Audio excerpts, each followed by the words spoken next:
আজকে আমাদের ক্ষেতের ধানগুলো এত নষ্ট হবে এত পরিমাণে, এটা কোনোদিনও আশা করি। হ্যাঁ, তো ব্যাপারটা হলো যে প্রতিদিনের মতো আজকেও বেরিয়ে পড়েছি, বাট লুকিয়ে লুকিয়ে তোমার সাথে একটু কথাবার্তা বলে নিচ্ছি, চলো এরপর যেতে হবে। তারপর বাইকে হাত দিয়ে দিলাম, ফাইনালি স্টার্ট করো। সো ফাইনালি তারপর বেরিয়ে পড়লাম রাস্তা দিয়ে, কারণ এরপরে আমাকে দোকানে যেতে হবে একটুখানি। হ্যাঁ, তারপর দোকানে এসে পর অনেকগুলো সেলিব্রিটিদের সাথে দেখা হয়ে গেলো। তো ওদের আইডি দেখাচ্ছিল তো 34K 35K ফলোয়ার, তো ওদেরকে ফলো অবশ্যই করে দেয়। তারপর ফাইনালি মাঠে চলে এলাম, কারণ গাড়ি পাল্টি হয়ে গিয়েছিল, সব ধান ক্ষেতের আমাদের সব নষ্ট হয়ে গিয়েছে। মানে কি বলবো, এত পরিমাণে ধান ঝরেছে কি বলবো।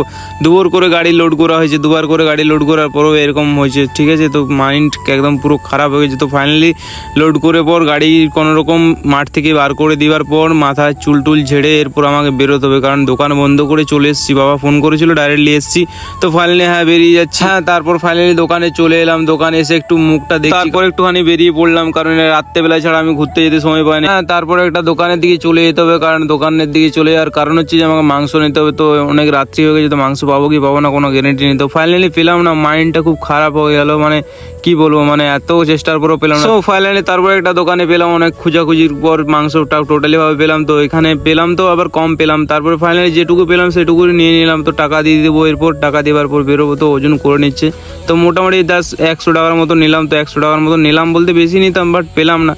তো আমার এত পরিমাণে ঘুম পাচ্ছে, মানে কি বলবো, মানে আমার কোনো মাইন্ডে কাজ করে। হ্যাঁ, তারপরে ভাবলাম ভাইটাকে বললাম চল একটু মাইন্ড টাইন ঠিক করতে হবে, কারণ মাইন্ডটা এমনিতেই খারাপ আছে, চল কিছু খাই। তো ফাইনালি ভাবে ফুচকার দোকানে চলে এলাম ফুচকা খাওয়ার জন্য। হ্যাঁ, তারপরে একটুখানি বেরিয়ে পড়লাম, কারণ হেলমেটটা আমাকে রাখতে হবে, হেলমেটটা এত বোয়া যাবে না, কারণ আমি এতই মানে টায়ার্ড হয়ে গেছি কি বলবো। তো তারপরে একটা দোকানে চলে এলাম, এখানে কিছু খাবার টাবার নিয়ে নেবো, কারণ রাত্রেবেলায় খেতে খেতে মুভিজ দেখতে আমার খুব ভালো লাগে। তো এখানে খাবার টাবার কিছু নিয়ে নিচ্ছি, তো খাবার টাবার নিয়ে পরে বেরোবো। সো ফাইনালি তারপরে একটা খাবার খাচ্ছি, তোমরা বুঝতে পারছি এটা কি খাচ্ছি আমি, বাট আমি বলতে চাই না।